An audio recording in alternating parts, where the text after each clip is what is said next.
Bab 4. Ego yang perlahan melebur.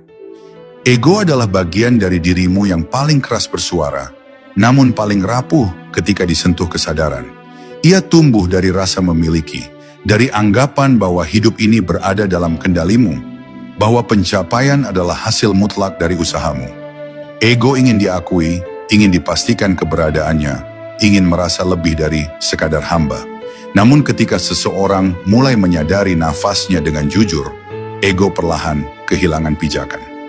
Ia tidak dihancurkan secara paksa, tidak disingkirkan dengan kebencian, tetapi dilebur oleh kesadaran bahwa bahkan untuk tetap hidup satu detik pun, ia sepenuhnya bergantung pada izin Allah. Kesadaran nafas adalah cermin yang jujur bagi ego. Dalam satu tarikan, engkau menerima kehidupan tanpa bisa menolak. Dalam satu hembusan, engkau melepaskan tanpa bisa menahan. Di sana ego belajar batasnya. Ia mulai memahami bahwa kekuatan bukanlah kemampuan menguasai segalanya, melainkan kesanggupan untuk tunduk pada kebenaran. Ketika ego berhenti merasa sebagai pusat, hati mulai menemukan ketenangan yang tidak bergantung pada pujian atau pengakuan. Ketenteraman ini bukan hasil kemenangan, melainkan hasil pelepasan. Dalam perjalanan makrifat, seseorang tidak diminta untuk membenci egonya, karena kebencian justru memperkuat ikatan. Yang diminta adalah menyadari, saat ego disadari, ia kehilangan kekuasaannya. Ia tetap ada, tetapi tidak lagi memimpin. Kesadaran mengambil alih kemudi, sementara ego belajar berada di tempatnya. Nafas yang disadari berulang kali, mengingatkan bahwa tidak ada yang benar-benar bisa dibanggakan. Bukan karena manusia hina, tetapi karena kebesaran Allah terlalu nyata untuk dibandingkan. Ketika ego melebur, cara pandang terhadap hidup pun berubah. Masalah tidak lagi selalu dilihat sebagai ancaman terhadap harga diri, melainkan sebagai undangan untuk berserah.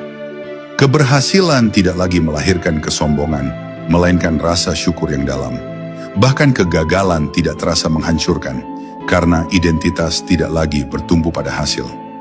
Orang yang egonya dilembutkan oleh kesadaran nafas akan berjalan lebih pelan, berbicara lebih hati-hati, dan mendengar lebih dalam. Ia tidak merasa perlu membuktikan apapun, karena ia telah menemukan rasa cukup di hadapan Allah. Bab ini adalah tentang perubahan yang sunyi namun mendalam. Tidak ada tanda-tanda lahir yang mencolok, tidak ada klaim spiritual yang perlu diumumkan.